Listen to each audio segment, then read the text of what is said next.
Ano ang kaya mong gawin para sa iyong mahal sa buhay na pinaslang ng mga aswang?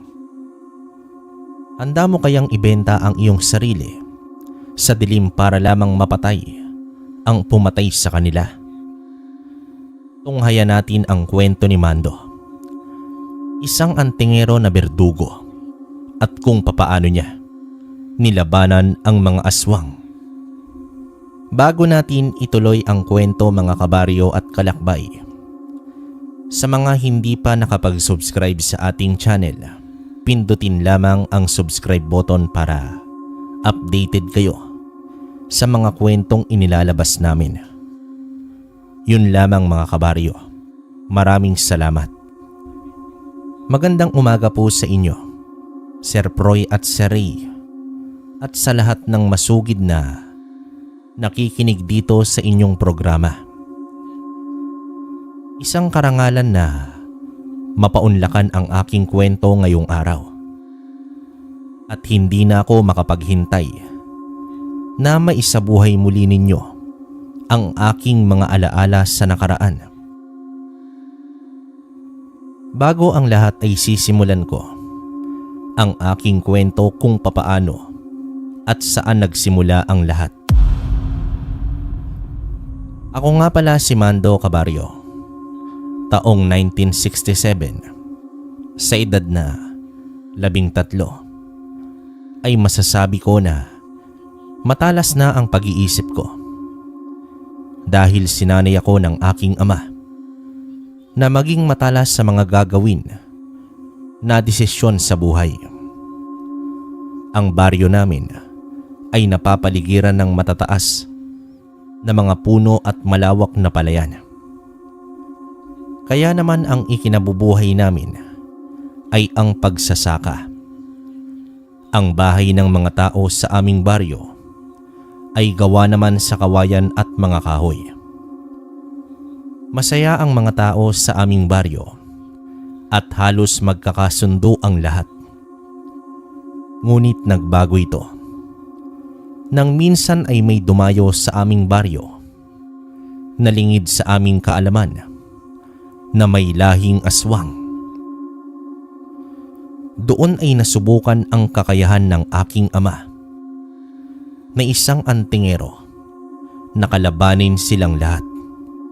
Ngunit hindi agad sila napaslang ni Tatay Balas dahil may tangan daw na malakas na bertud ang mga aswang na bagong lipat sa amin.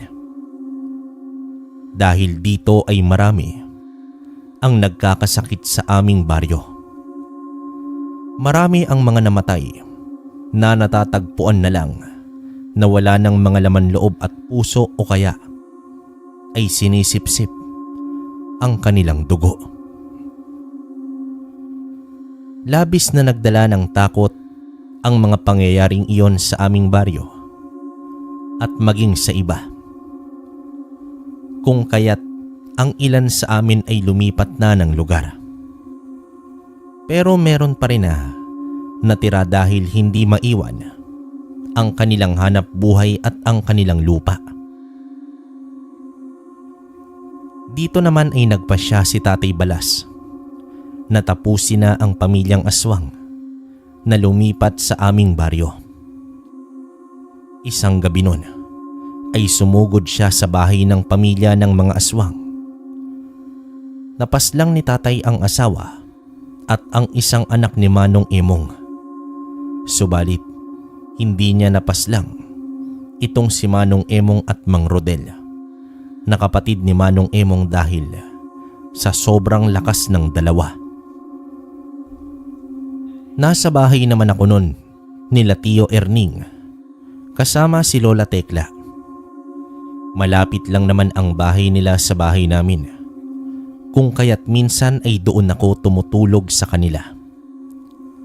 Walang kasama noon si nanay sa bahay, kundi siya lamang. Hindi namin inaasahan na susugod sa mga sandaling yun si Manong Emong at Mang Rodel. Wala noon si Tatay sa aming bahay. Walang awa nilang pinaslang si nanay na walang kalaban-laban. Narinig na lamang namin ang sigaw niya noong nakaalis na ang dalawang aswang. Naalala ko noon, kabaryo, na sa batang edad ko ay tumakbo ko ng walang takot patungo sa aming bahay. Kasunod ko si Tio Erning at si Lola Tekla.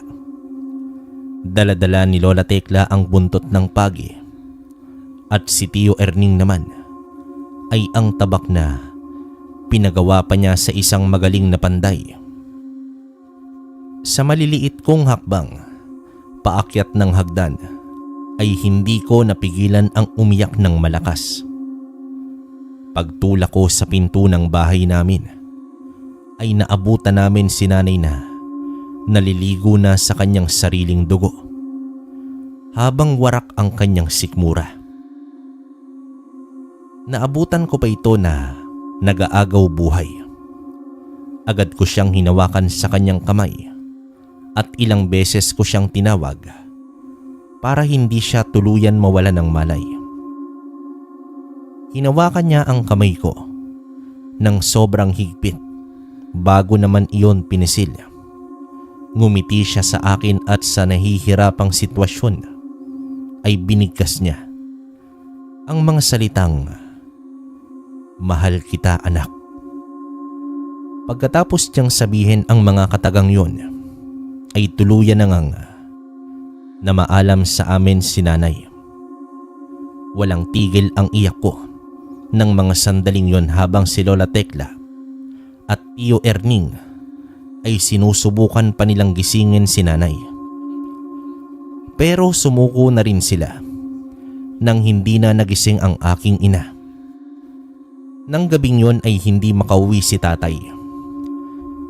Kinaumagahan nun ay nabalitaan na lang namin na natagpuan si tatay sa may gubat na wala na ring buhay. Para akong pinagbagsakan ng mundo nun habang pilit kong iniintindi ang mga pangyayari. Natagpuan ng mga kabaryo namin ang katawan ni tatay na sugatan at mukhang pinagkakalmot ng mga mahabang kuko. Idagdag pa ang pangingitim ng kanyang leeg. Kinuha ko noon ang mutya na nakasabit sa kanyang leeg at isinuot ko iyon. Walang tigil ang luha ko noon habang nakatitig sa kanyang kawawang katawan. Alam ko na kung sino ang may kagagawan nito. Ang magpamilyang sa pamumuno ni Manong Emong. Dito kumuyom na ang mga kamay ko sa galit. Pangako ko noon sa aking sarili na ipagpapatuloy ko ang tungkulin ni Tatay Balas. Pinangako ko rin na ipaghihiganti ko silang dalawa ni nanay. Simula sa araw na yon ay nanaig sa aking puso na maging isang ganap na antingero. Inilibing sila nanay at tatay pagkatapos ng 4 na araw na lamay. Laman pa rin ang usapin sa aming baryo ang nangyari sa kanilang dalawa. Nagdala naman ito ng takot sa mga tao at baka raw sila ang isusunod na pupuntiryahin ng mga aswang. Hindi na rin ako kumibo sa usapang iyon dahil posible namang iyon na ang mangyari. Wala akong ganang kumain ng mga sumunod na araw nun. Mas pinili ko na lamang ang magmukmok sa aking kwarto sa bahay ni Tio Erning. Kahit na bumalik na ang kanyang anak na si Albert galing syudad, ay hindi ko naman ito hinarap. Walang tigil ang pag-iyak ko nun habang paulit-ulit kong tinatawag ang aking ina at ama. Ngunit hindi rin yun nagtagal at muli akong nanumbalik sa dati. Naisip ko na kailangan kong magpakalakas para kung sakali man na dumating ang araw na makaharap kong muli sila Mang Emong at Rodel ay nakahanda akong kalabanin silang dalawa. Tutol noon si Tio Erning at Lola Tekla sa aking pasya na maging isang antingero. Masyado pa raw akong bata sa ganoong responsibilidad. Pero pinagpipilitan ko ang aking gusto at hindi ko sila sinunod. Kaya naman ay napilitan na lamang silang dalawa na suportahan ako. Lumipas ang 10 taon. Binata na akong tuluyan at nasa 23 na ang edad ko. Taong 1977. Isa na talaga akong ganap na antingero at naging isang berdugo. Dahil na rin sa dami ng mga aswang na napaslang ko at masasamang tao. Isang gabi ay naghahasa ako noon ng aking tabak na pinagawa ko pa sa isang magaling na panday. Lumapit sa akin noon si Tio Erning at ang pinsan kong si Albert. Si Lola Tekla naman noon ay nanatiling nakikinig sa amin sa isang upuan habang nagtatahi ng kanyang bestida. Tanging gasera lamang ang nagsisilbi naming ilaw. Rinig na rinig namin ang mga kuliglig sa labas. Sigurado ka na ba sa desisyon mong yan, Mando? Ilang taon na ang lumipas. Baka pwedeng kalimutan mo na ang nangyari noon. Ayaw ka naming mapahamak at ilagay sa kamay mo ang batas. Hayaan mo na ang karma ang gagawa ng paraan para sa mga aswang na yon. Wala akong pakialam kung saan man silang lupalop ng mundo, Tio Erning. Hahanapin ko po sila. Pinangako ko kina nanay at tatay na ipaghihiganti ko sila. Lalo na ngayon na dumarami na ang mga masasamang nilalang tulad ng mga aswang na yan. Naririyan lang sila sa paligid, nagtatago sa dilim at nagpapanggap sa araw ng mga tao para makahanap ng mabibiktima. 10 taon man ang lumipas, pero nananatili sa isipan ko ang buong pangyayari. Pinagkait nila sa akin na makasama ko ng matagal ang mga magulang ko, kaya hindi ko sila mapapatawad. Nauunawaan ko kung saan nanggagaling ang galit mo.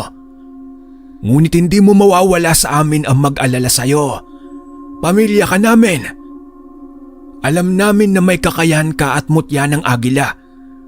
Subalit hindi natin nasisiguro kung ano ang kayang gawin ng mga aswang na yan sa'yo. Lalo na ang katotohanan na napaslang nila ang tatay mo kahit na may tangan pa siyang mutya. Huwag po kayong mag-alala, Tio. Napag-aralan ko na ng 10 taon ang lahat ng pwedeng makatalo sa mga aswang na yan. Hindi ko po hahayaan na mapunta sa wala ang lahat ng paghahanda ko para makaharap ko sila balang araw. Hayaan mo na po si pinsan, Itay. Alam mo naman na ilang taon niya na itong pinaghahandaan. Isa pa ay marami na rin siyang napaslang na mga aswang na malalakas. Panigurado po na magiging sisiw lamang iyon si Emong at Rodel. Oras na makaharap po ni Kuya Mando. Yan nga ang pinag-aalala ko. Masyado kayong kampante na dalawa. Samantalang ako ay kinakabahan. Lalo na ang Lola Tekla ninyo. May sakit na ang matanda at nag-aalala sa inyo. Idagdag pa na aalis ka bukas. Pwede ko namang ipagpaliban ang paghanap ko sa ibang lugar para kay Lola Tekla. Pero hindi rin magtatagal dahil kailangan ko na rin pong hanapin ang 2 aswang na yon. O siya, mukhang buo na talaga ang desisyon mo, Mando, at hindi na magbabago pa. Basta ang masasabi ko lang sa'yo ay mag-iingat ka oras na umalis ka. Maraming mga mata ang nakabantay sa'yo. Alam ko na po yon, Tio. Nakahanda naman po ako sa mga matang nakabantay. Napatigil ako sa aking paghahasa ng tabak nang maramdaman ko ang pag-init ng aking mutya. Napahawak naman ako rito at parang may binubulong ito sa hangin. Ipinikit ko ang aking mga mata at dito pinakiramdaman ko ang buong paligid. Naglaho ang mga boses nila Tio Erning at Albert sa aking pandinig. at napalitan iyon ng mga ingay ng kuliglig. Sa aking pandinig, sa hindi kalayuan ay narinig ko ang mga may hinang kaluskos. Napamulat ako ng aking mga mata nang makilala ang enerhiya ng aswang sa hindi kalayuan. Tumayo naman ako mula sa aking pagkakaupo at kinuha ko ang aking tabak at dito isinukbit ko sa aking tagiliran. Tio Erning, maganda po kayo. May mga aswang sa paligid. Mukhang balak na nila akong paslangin ngayong gabi. Protektahan ninyong dalawa si Lola Tekla. Isarado niyo po ang mga pinto at bintana. Maganda kayo ng bawang sa kaasin. Maging ang buntot ng pagi ay huwag ninyong ihiwalay sa inyo. Lumabang kayo oras na makapasok ang iba sa kanila. Ano? Sige, ako na ang bahala sa lola mo at kay Albert. Mag-iingat ka, Mando. Dito ay tumango naman ako kay Tio Erning bago naman ako tuluyang lumabas ng bahay namin. Pagkalabas ko ay sinarado nila ang mga bintana at pinto. Ako naman ay tinalasan ko ang aking mga mata at dito pinagmasdan ang buong paligid. Sa tulong ng aking mutya ng agila ay taglay ko ang mga matatalas na tingin tulad ng isang agila, kung kaya't kitang-kita ko kahit sa malayo ang mga aswang na nagtatago sa mga puno at kakawyan. Ngumisi naman ako at mabilis na kumilos patungo sa kanilang direksyon. Ang takbo ko ay parang isang mabagsik at mabilis na agila. Lumutang ako sa ere. Pagkalundag ko ng matayog at bumaba naman ako sa lupa na pawang nakatayo. Lumabas na kayo sa pinagtataguan ninyo. Kung ako sa inyo, ay huwag na ninyong ituloy ang binabalak nyong gawin. Huwag na rin natin sayangin ang oras natin. Lumabas naman ang 4 na aswang mula sa kanilang pinagtataguan at tuluyan nila akong hinarap na 4. May mga mapupula silang mga mata. Mga anyo ng malalaking, maskuladong lalaki. Napakaitim ng kanilang mga balat at mabalahibo ang matipunong katawan. Ngunit napakaputi ng kanilang buhok. Ayon sa librong kaalaman na iniwan ni Tatay Balas, ang mga aswang nagabunan ay mga ito na kumakain ng laman ng tao maging laman ng kapwa nila, mga aswang. Hindi na ako magtataka kung bakit kayo naparito at ang mga grupo ninyo. Alam ko na nabalitaan ninyo ang pagpaslang ko sa ilan ninyong mga kasamaan. Hindi ko akalain na ang mga aswang na gabunang nagtatago ng ilang siglo ay lalabas sa kanilang mga lungga. Nandirito kami para singilin ka at pagbayarin sa pagpatay mo sa aking anak. Sisiguraduhin ko na papapatay ka namin ngayong gabi. Sa maraming mga aswang na napaslang ko, ay hindi ko na rin kilala kung sino ang tinutukoy mo. Pero iisa lang ang rason kung bakit ko siya pinaslang. Iyon ay ang matapos na ang kasamaan ninyo. Marami pa rin kayong mga napatay na tao, kaya dapat lang ninyong pagbayaran yon. Tumahimik ka. Ang antingero na berdugong katulad mo ay hindi na dapat nabubuhay sa mundong ito. Ikaw ang adlang sa mga plano namin, kaya dapat ka nang mamatay. Pagkatapos iyon sabihin ng aswang, nagabunan ay mabilis silang sumugod patungo naman sa akin. Alam ko na malakas sila dahil sa ilang dekada na silang nabubuhay sa mundo. Kung kaya sila ay naging isa ng gabunan. Ngunit alam ko rin ang kanilang kahinaan na makapagpapatalo sa kanila. Ang 4 na gabunan ay may mga kasama pa pala. Silang 5 mga aswang na karaniwan lamang. Tiningnan ko naman sila isa-isa nang palibutan nila akong siyam. Dito humalakhak ang mga aswang na gabunan habang nanunubok ang kanilang mga matang, pawang nakatitig sa akin. Sumugod ang dalawa sa kanila patungo sa akin at agad naman akong umiwas, pero hindi ko inaasahan ang malakas na sipa mula sa kanilang kasama. Lumipad naman ako patungo sa may kakawyan, pero agad kong naibalanse ang katawan ko, kaya't napatayo na rin akong bumagsak sa lupa. Sa mga sandaling yon ay ramdam ko ang isang espiritu ng agila na gumagabay sa akin. Lumundag naman ako ng matulin at lumipad sa ere.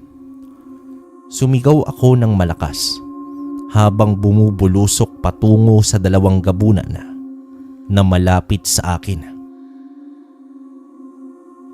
Hinugot ko ang aking tabak at nag-usal ako ng isang malakas na orasyon bago ko iyon hinataw sa leeg ng dalawang gabunan na aswang. Napatiimbagang ako nang mahirapan akong putulin ang leeg ng dalawang aswang na gabunan. Naging mapurol ang aking tabak sa tibay ng kanilang balat. Pero hindi ako sumuko at ibinuhos ko ang aking kalahating lakas para lamang maputol ko ang kanilang leeg. Nang magawa ko na iyon, ay gumulong ang kanilang ulo sa lupa at dito na bumagsak ang kanilang katawan. Sumigaw ang kanilang mga kasama at galit na sumugod sa akin. May mga inuusal silang orasyon. Nagpakawala sila ng sunod-sunod na sipa at suntok. Sabay-sabay silang pito, ngunit mabilis ko namang naiiwasan ang kanilang atake. Inuna ko na agad ang dalawa pang natitira na gabunan at tulad ng dalawang nauna ay pinutol ko rin ang kanilang mga ulo. Hingal na ako nang bumaling ako sa 5 pang aswang na kasama kanina ng 4 na gabunan. May mga maitim silang balat na nasa anyong tao. Pero kung kumilos sila ay nakadapa sa lupa at gumagapang. May mahabang dila habang naglalaway. Maliliksi ang kanilang kilos. Kumilos ng mabilis ang isa at hindi ko napansin ang bilis niya. Sinakyan niya ako sa likuran at unti-unting binabaon ang kanyang mahabang kuko sa aking leeg at likuran. Pero hindi iyon umubra dahil sa proteksyon ng aking mutya ng agila. Ginamit ko ang aking mga daliri at itinusok ko iyon sa tagiliran ng aswang. Ang mga kuko ay nagmistulang mga kuko ng agila nang bumaon iyon sa tagiliran ng aswang. Nanlalaki ang mga mata nitong nakatingin sa akin habang unti-unti niya akong pinapakawalan. Habang binabaon ko ang kuko ko sa kanyang tagiliran ay umuusal din ako ng orasyon na siyang nagpapahina rito. Nang tuluyang bumagsak ang aswang ay saka ko ito pinugutan ng ulo. Ang dalawa sa kanila ay nagtakbuhan at ang dalawa naman ay humalakhak patungo sa direksyon ng aming bahay. Hinarangan ako ng isa at ang isa ay patuloy sa pagtakbo. Nakangisi ang aswang na nasa aking unahan habang patuloy itong nakaharap sa akin. Mukhang sinusubukan niya ang pasensya ko. Pero hindi na ako naghintay pa sa kanya at mabilis kong tinakbo ang distansya na namamagitan sa amin at agad ko siyang pinugutan ng ulo. Nang masiguro ko na gumulong ang ulo niya, sa lupa ay hinabol ko pa ang isang aswang. Habang tumatakbo ito, Patungo sa aking bahay ay nagsalita ito ng, "Hindi mo kami mauubos, Mando. Tulad ng iyong ama ay mapapatay ka rin ng aming pinuno. Isa ka ring mahina na tulad niya. Uubusin namin ang pamilya mo hanggang wala na ring matira sa'yo." Paano mo nalaman ang tungkol sa ama ko? Sabihin mo kung sino ang pinuno ninyo. Bakit ko sasabihin kung alam ko na alam mo kung sino ang tinutukoy ko? Linti ka. Sabihin mo sa akin kung nasaan si Emong. Siya ba ang pinuno ninyo? Hindi ko sasabihin kung nasaan siya. Darating din ang araw na mapapatay ka niya tulad ng ama mo. Sa galit ko ay lumundag ako at lumipad sa ere. Bumulusok ako ng mabilis patungo sa direksyon nito at agad kong tinabas ang kanyang ulo. Sumirit ang dugo nito mula sa leeg at pinagmasdan ko ang ulo nitong gumulong sa lupa.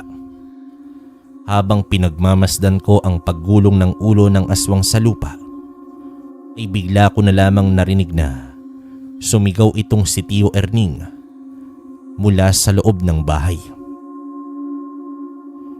Tinatawag niya ang aking pangalan, kung kaya't mabilis akong kumilos at parang isang tulad ng agila ay mabilis akong lumipad patungo sa aming bahay.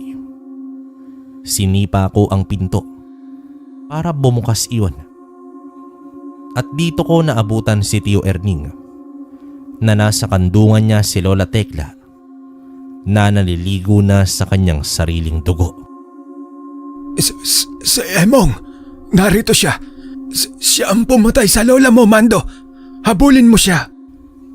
Napamura naman ako ng malutong nang marinig ko ang sinabi sa akin ni Tio Erning. Dito mabilis akong lumabas ng bahay at tinalasan ko ang aking mga mata sa dilim. Hinanap ko kung nasaan si Emong pero hindi ko siya makita-kita. Sinuyod ko ang buong kagubatan at umabot na ako sa ibang baryo, ngunit hindi ko na siya nahabol pa. Dito bumalik ako ng bahay at agad kong niyakap si Lola Tekla. Ano ang atraso natin sa aswang na yon? At iniisa-isa niya ang mga mahal ko sa buhay. Ano? Marahil ay naghihigante rin siya sa pagpatay ng tatay mo sa buong pamilya niya. Kaya kanya binabalikan hanggang hindi tayo nauubos. Kung ganoon po, kailangan ninyong umalis, Tio. Pagkatapos ng libing ni Lola Tekla ay umalis na kayo rito ni Albert. Pero paano ka, Mando? Hindi ka ba sasama sa amin? Hindi po, Tio Erning. Kinakailangan kong tapusin ang kasamaan ni Emong. Hindi rin matatahimik ang loob ko kung hindi ko po siya mapapatay. Hahanapin ko siya kung saan man siya nagtatago. Tumungo kayo ni Albert sa syudad. Pero Kuya Mando, hindi ka po namin kayang iwan na mag-isa. Huwag kang mag-alala, Albert. Kaya ko ang sarili ko. Susunod ako kapag natapos na ang lahat. Nang gabing yon, ay dinasalan namin si Lola Tekla. Lumabas pa ako ng bahay nun at inisa-isa kong sinunog ang katawan ng mga aswang. Lumipas ang 3 araw ay inilibing na rin si Lola Tekla. Sina Tio, Erning naman at Albert ay tumungo na sa Maynila.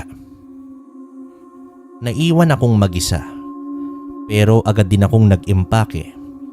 Dala ang aking 2 bag na ang laman ay mga kasangkapan at mga patalim sa pakikipaglaban sa mga aswang. Nagdala na rin ako ng ilang mga damit. Bala kong lumipat sa ibang lugar kung saan nabalitaan ko na saan kumukuta itong si Emong at nagpaparami ng kanyang lahi. Pagkarating ko sa kabilang bayan, ay sinundo naman agad ako ng kaibigan kong si Ricky. Simula pagkabata ay kaibigan ko na siya. Kaso nga lang lumipat sila sa kanilang bayan dahil sa lumaganap na mga aswang noon sa aming baryo. Ito ang nagbalita sa akin na sa kanilang bayan at baryo mismo nakatira itong si Emong.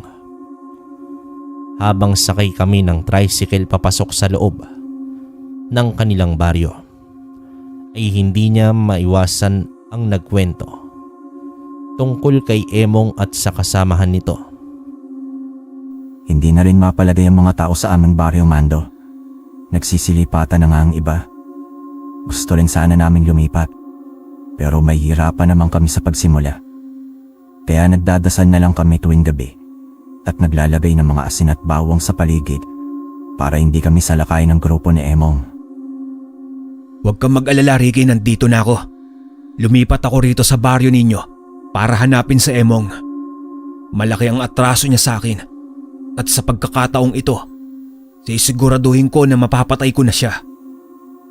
Umaasa na lang kami sa iyo, Mando. Sana sa pagkakataong ito ay matapos na talaga ang kasamaan ni Emong, lalo na ng kanyang kapatid na si Rode na nag-aasik ng labim. Hindi na sila natatakot sa mga tao para silang pinakawalan sa hawla pagkatapos ng ilang taon na pagkakakulong. Gagawin ko ang makakaya ko para matapos na ang kanilang kasamaan. Alam mo ba kung saan sila namamalagi? Oo, alamalas ng mga nasa baryo. Ngunit walang nagtangkang tumuwo sa kanilang kinaroroonan dahil sa takot. Baka mamaya bigla na lamang silang lapain at gawing hapunan. Kung ganoon, ituro mo na lang sa akin ang direksyon. Ako na ang bahalang humanap sa kanila. Tumango naman sa akin si Ricky bilang pagsang-ayon sa aking sinabi. Nang makarating kami sa kanilang baryo, ay tinalasan ko agad ang aking paningin at pakiramdam. Wala naman akong kakaibang napansin nang makababa kami sa baryo nila Ricky. Ngunit nang patungo na kaming dalawa sa dulong bahagi ng kanilang baryo, ay nakaramdam agad ako ng isang malakas na enerhiyang nagmumula sa kabilang bundok. Tinanong ko naman si Ricky kung doon kumukuta sila Emong at ang sinagot niya naman sa akin ay oo. Dito napangisi ako. Hindi lang sa kabilang bundok nagmumula ang itim na enerhiya ng mga aswang, kundi maging sa baryo nila Ricky ay may mga aswang na nagpapanggap na tao. Mag-iingat kayo sa mga kabaryo ninyo, Ricky. Hindi lahat ng mga nandirito ay tao. Ang iba sa kanila ay mga aswang. Mukhang nayanggaw na sila ni Emong. Mag-iingat kayo sa mga pagkaing binibigay nila. Pigaan nyo ng kalamansi nang masiguro nyo ang pagkaing kinakain ninyo. Mas mabuti na mag-ingat kayo. Kung ganoon, Mando, ay halos mga aswang na ang nasa baryong ito. Hindi patuloy yan, Ricky. Ngunit mangyayari iyon kung hindi ko agad mapatay si Emong. Nakakakilabot, nakakatakot na ang panahon ngayon. Hindi naligtas ang lumabas tuwing gabi at maging ang mga pagkain. Lakasan mo ang loob mo, Ricky. Magdasal kayo. Pinatuloy ako ni Ricky sa kanilang tahanan. Binati ko naman ang mga magulang niya at bakas sa kanilang muka ang pag-asa at ang ginhawa ng makita nila ako. Doon sana nila ako patutuloyin sa kanilang tahanan ngunit tumanggi ako. Ayaw ko silang madamay kung sakali mang maisip ni Emong ang sumalakay sa akin. Mas mabuti nang walang alam ang aswang na yon sa pagparito ko at kilala ko sila Ricky. Kaya naman ay tumuloy ako sa kanilang kamalig na malayo sa kanilang bahay. Kumpleto naman doon. May mga lutuan at pagkaing nakaimbak. Nagpahinga muna ako buong hapon at pagsapit ng 6:00 ng gabi ay nagsimula na akong mag-orasyon. Pinapalakas ko ang aking mutya at ang pag-iimbak ko sa tigalpo. Oras na mapuno ang orasyon na tigalpo ay gagamitin ko iyon laban kay Emong. Oras na magkaharap kami, ngayong gabi o sa mga susunod na mga araw. Pagkatapos kong magdasal at kumain ay naisipan ko namang magbasid sa buong baryo. Dito lumabas ako ng kamalig at pinagmasdan ang buong paligid. Nasa loob na ng kanilang bahay ang mga tao. Nakasara ang pinto at bintana. Wala silang ginagawang ingay sa takot na baka sila ang sugurin ng mga aswang nakampun ni Emong. Pinatalas ko ang aking mga mata habang lumulutang sa ere. Sa bawat lukso ko ng matayog, nahagip ng matalas kong mga mata ang isang bahay sa hindi kalayuan. May namataan akong isang aswang na nasa bubungan ng bahay na yon. Sumisilip ito sa loob.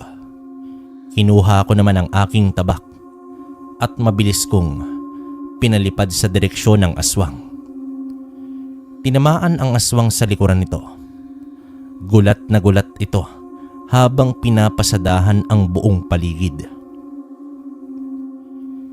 Hinahanap niya kung saan nagmula ang tabak na yon. Lumukso naman ito sa lupa at gumapang at inamoy-amoy ang amoy ko kung saan nanggagaling. Tumungo naman ako sa may sanga ng isang punong kahoy at doon ako nakaupo. Hoy, nandito ako aswang. Ako ba ang hinahanap mo? Tumingala naman ito sa akin at nagalit nang makita ako. Umalulong ito ng pagkalakas-lakas na parabang tinatawag ang mga kasamahan niya. Pero hindi ko yon hinayaan na mangyari. Oras na makarating iyon sa mga kasamahan niya, ay panigurado na mapapahamak ang buong baryo. Kaya naman lumokso ko mula sa may sanga na kinalalagyan ko at mabilis kong tinarak ang punyal sa ulo ng aswang. Hinugot ko mula sa kanyang katawan ang tabak na tumarak sa pagkakahagis ko kanina at walang pagdadalawang isip na pinutol ko ang kanyang ulo. Ngumisi naman ako nang makitang wala na itong buhay. Umayos ako ng tayo at pinagmasdan ang buong paligid. Sa mga sandaling yon ay wala pa akong napapansin na kakaiba.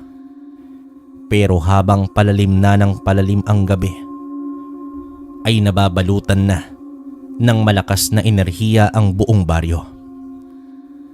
Napamura naman ako ng malakas ng maramdaman ko ang kakaibang enerhiya na nagmumula sa kabilang bundok. Tinalasan ko ang aking mga mata at para itong isang teleskopyo na nilalapit ang aking paningin sa kalayuan. Natanaw ko ang mga aswang na pababa na ng bundok at doon ay nakita ko si Emong na pinangungunahan ang kanyang mga kampon. Napamura ulit ako dahil sa pagkakataon na yon ay mukhang natunugan nito na naroon ako. Hindi na ako nag-aksaya ng oras at lumukso ako ng matayog para lumipad sa ere, patungo naman sa bukana ng bundok. Hindi ko hahayaan ang mga ito na sumugod sa baryo at muli na namang pumaslang ng mga tao. Inisa-isa kong tinarakan ng punyal sa kanilang dibdib ang mga kasamahan ni Emong na nauna kong nakasalubong sa bundok. Hindi ng mga ito napansin ang aking pagdating dahil tulad ng isang agila ay tahimik akong sumalakay sa aking mga kalaban. Nararamdaman ko rin ang enerhiya ng aking mutya na sumasakop sa buo kong katawan na siyang nagbibigay ng lakas sa akin at talas ng isipan.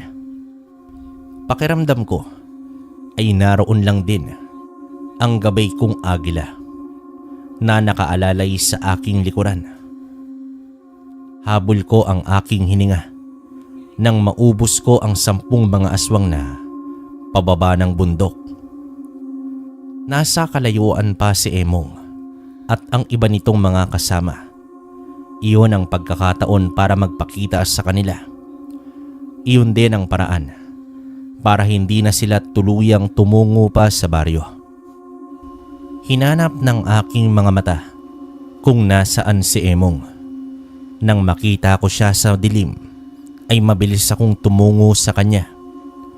At nang malapit na ako sa kinaroroonan niya, ay dito ko na pinalipad ang aking tabak.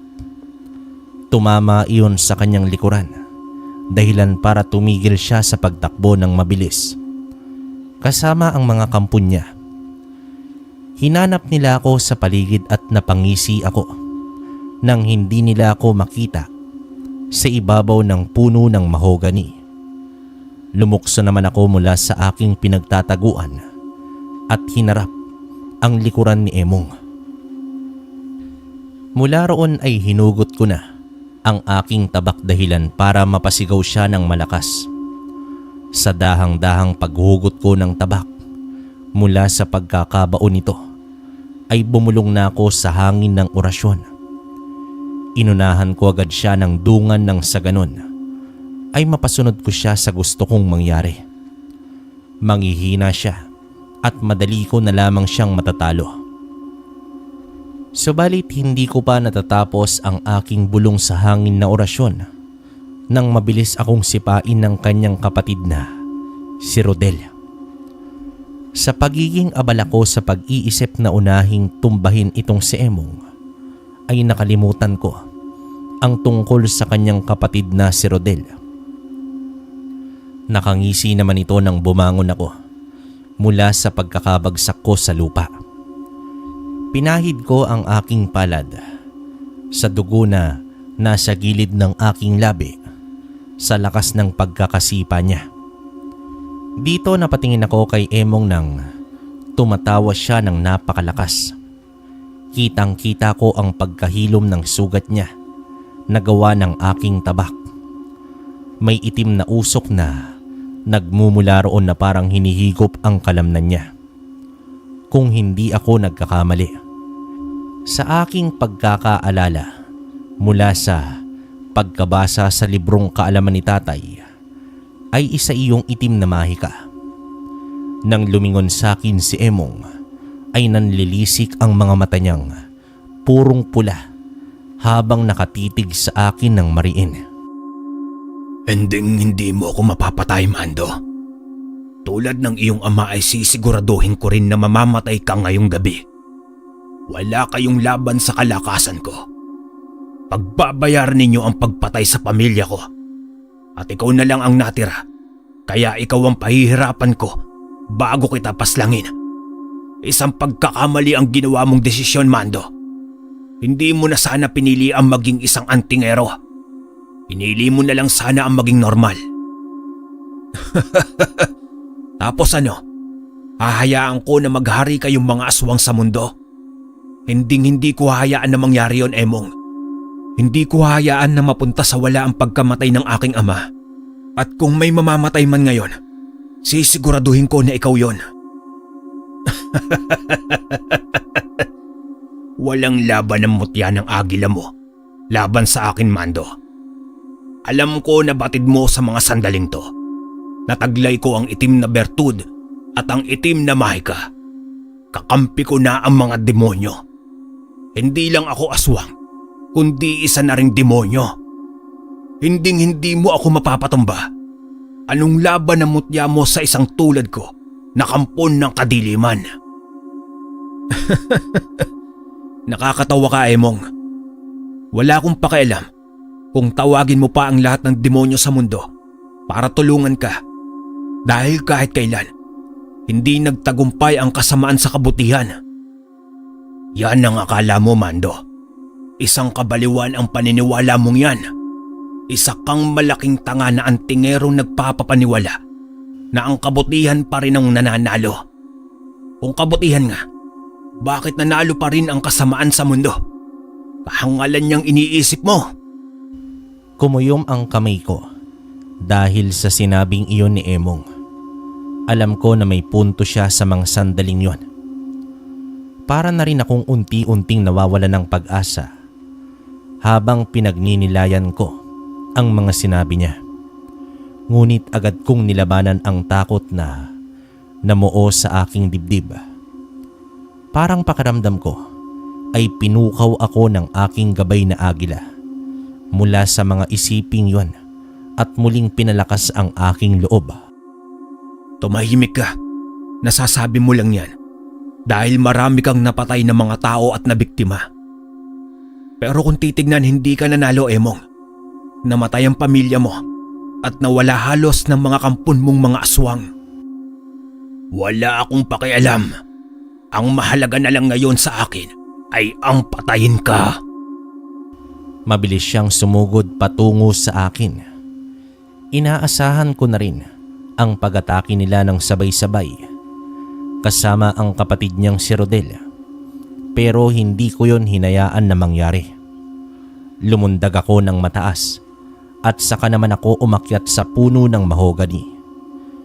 Tumawa ng malakas itong si Emong na para bang iniinsulto niya ako dahil iniiwasan ko ang atake nila.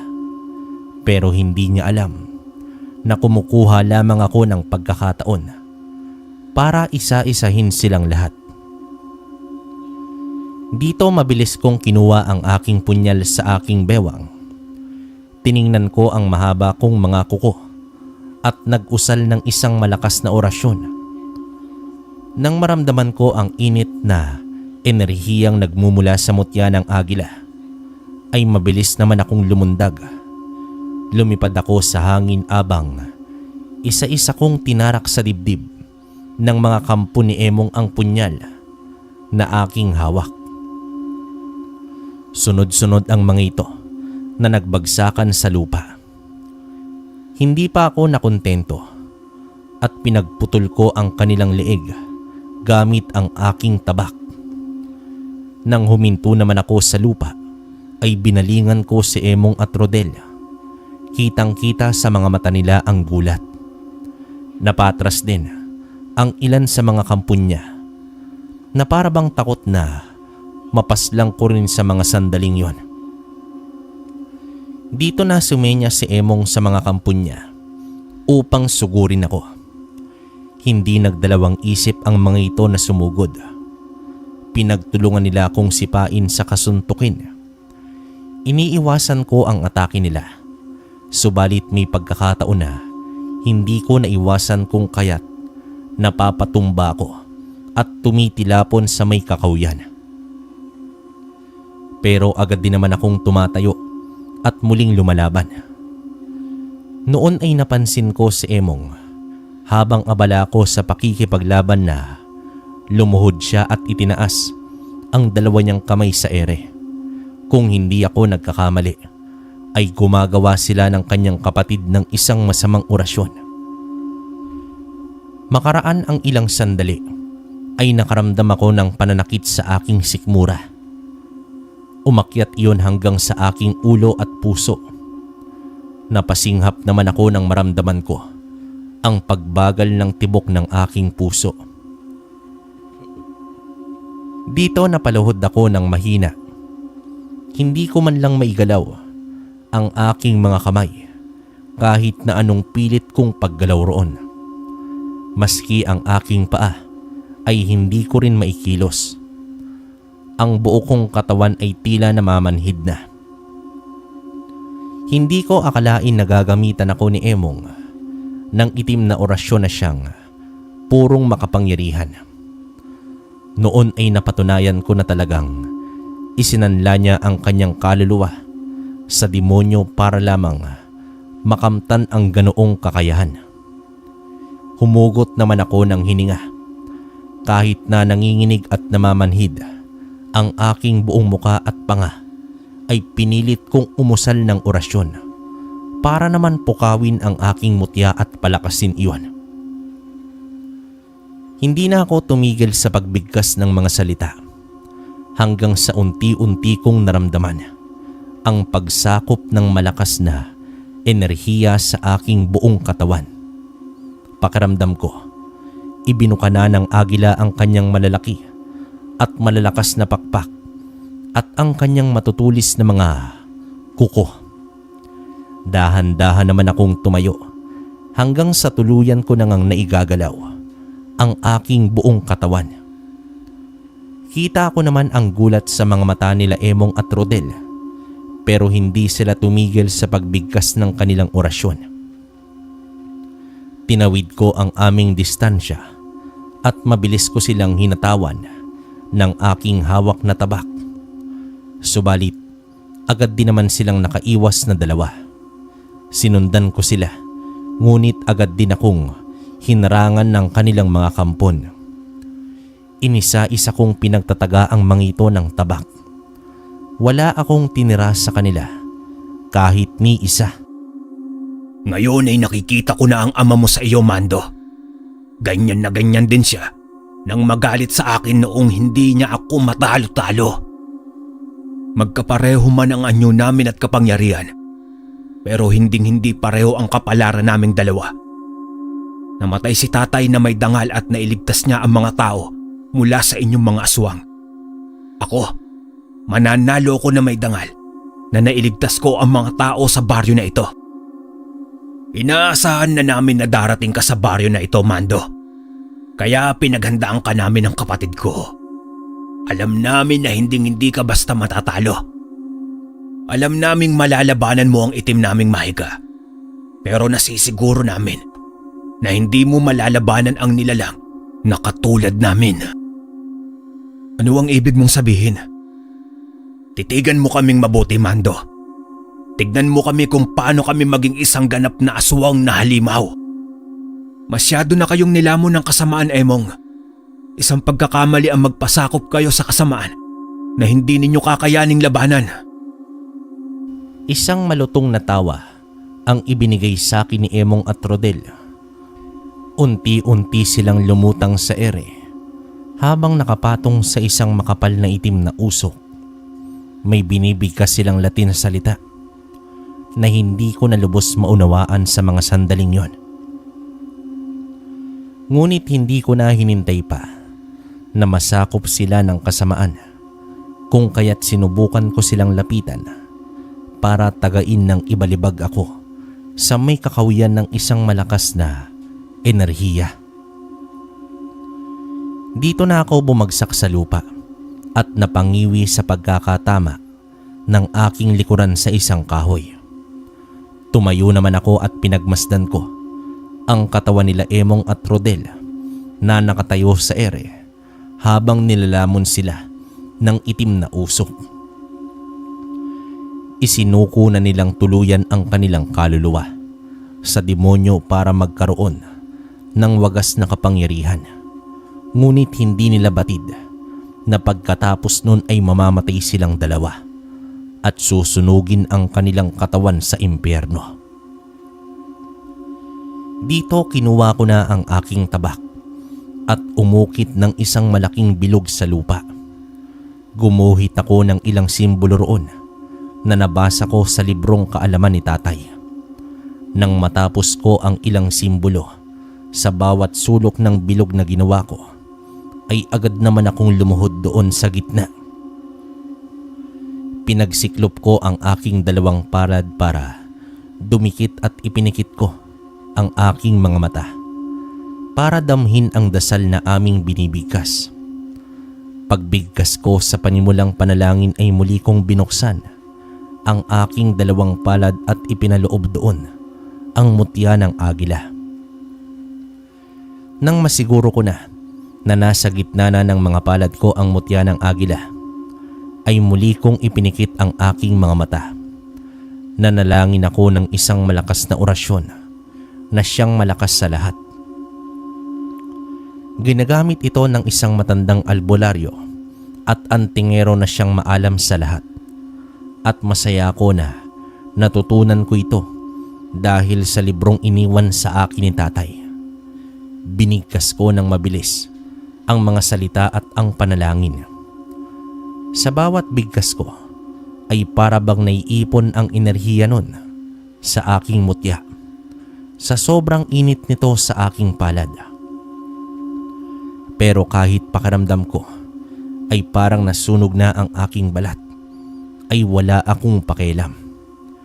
Hindi ko pa rin binibitawan ang mutya ng agila hanggat hindi iyon napupuno ng enerhiya. Makaraan ang ilang sandali ay naramdaman ko ang malakas na itim na kapangyarihan mula naman kay Emong at Rodel. Narinig ko na rin ang may hina at galit nilang ungol na tinatawag ako. Sinubukan nila akong lapitan, ngunit hindi sila makalapit sa akin. Para silang tinutulak ng enerhiyang nakapalibot sa aking katawan. Noong naramdaman ko na napuno na ang aking mutya, ay tumayo na ako at tiningnan sina Rodel at Emong. Sa mga sandaling yon ay hindi ko na sila makilala pa. Napakapangit ng kanilang muka. Para silang aso na nauulol habang naglalaway.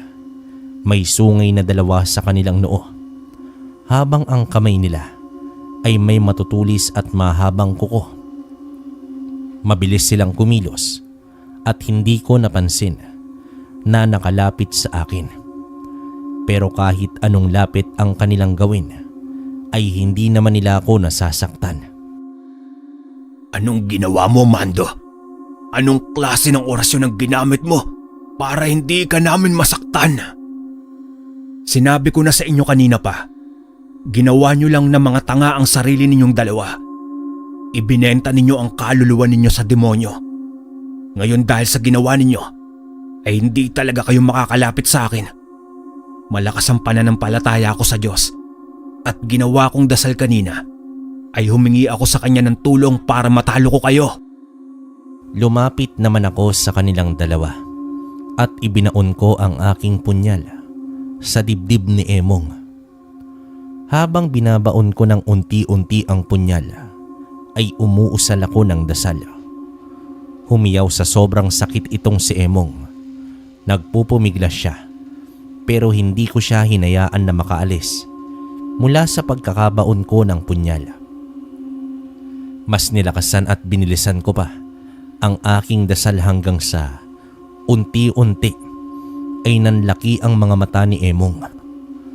Para siyang naubusan ng hininga. Nanginig ang buo niyang katawan. Nangisay na para bang nag-aagaw buhay na. Sinubukan niya pa akong sakalin, ngunit hindi niya ako mahawakan sa init na lumalabas sa aking katawan. Ilang sandali, mulagta ang mga mata ni Emong na bumagsak sa lupa. Wala na siyang buhay.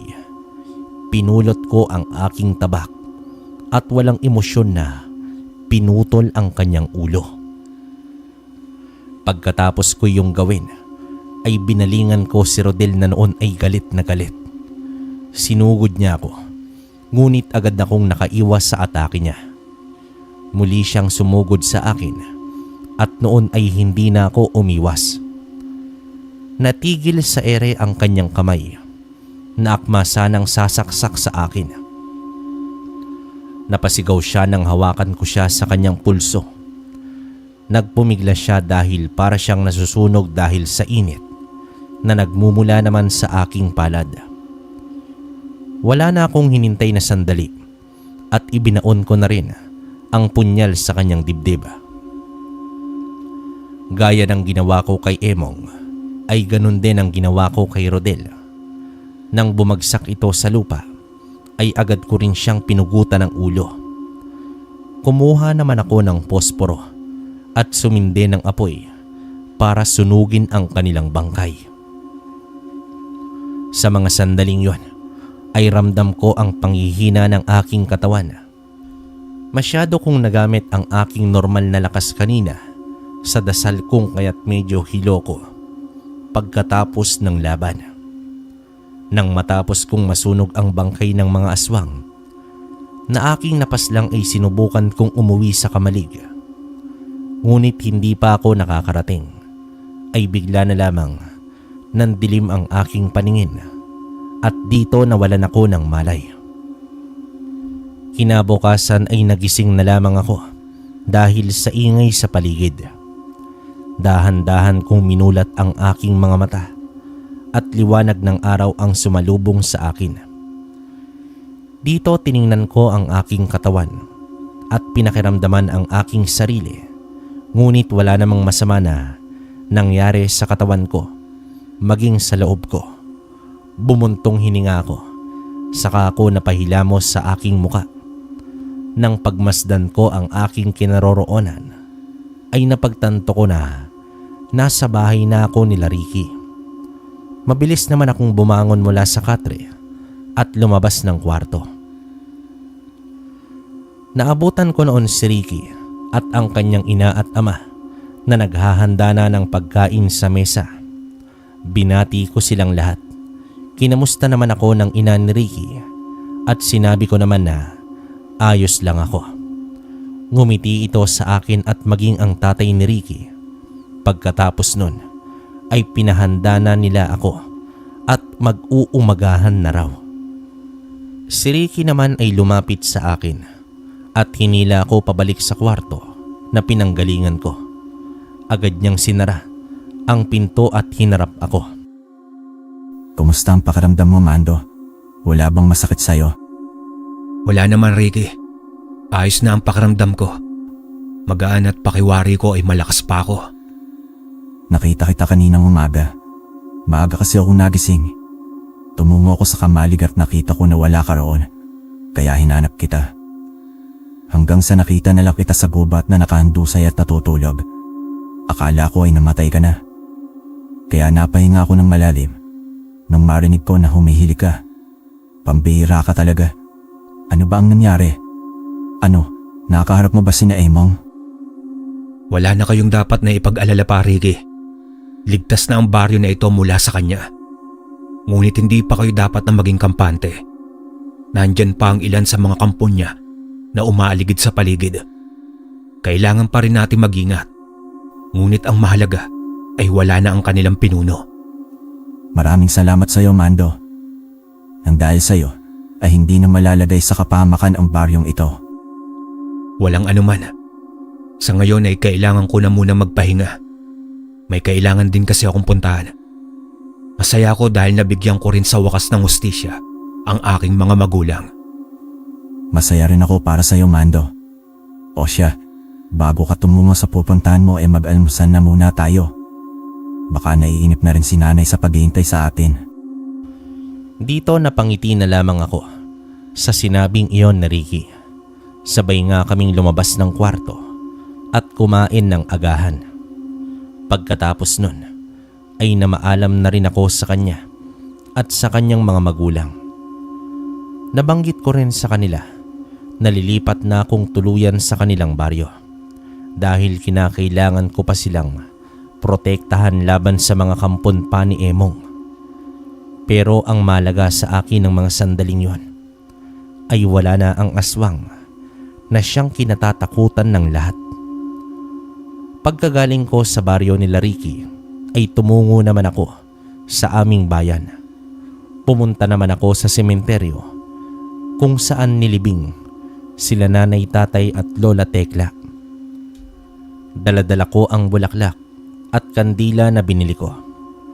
Pagkarating ko sa kanilang puntod ay inilagay ko yon sa lagayan na naroon. Sinindihan ko rin ang kandila. Nag-usal muna ako ng dasal bago ko sila kinausap. Sa wakas, Inay, Tay at Lola, nabigyan ko na rin po ng hustisya ang pagkamatay ninyo. Napatay ko rin si Emong. Ngayon ay mabibigyan na ng kapayapaan ng baryo natin at ang baryo nila Ricky. Pero hindi ibig sabihin nun ay dito na lang magtatapos ang lahat. Alam ko na marami pang mga pagsubok na darating at kapahamakan. Ang hiling ko lang po sa inyo ay gabayan sana ninyo ako sa lahat ng aking laban.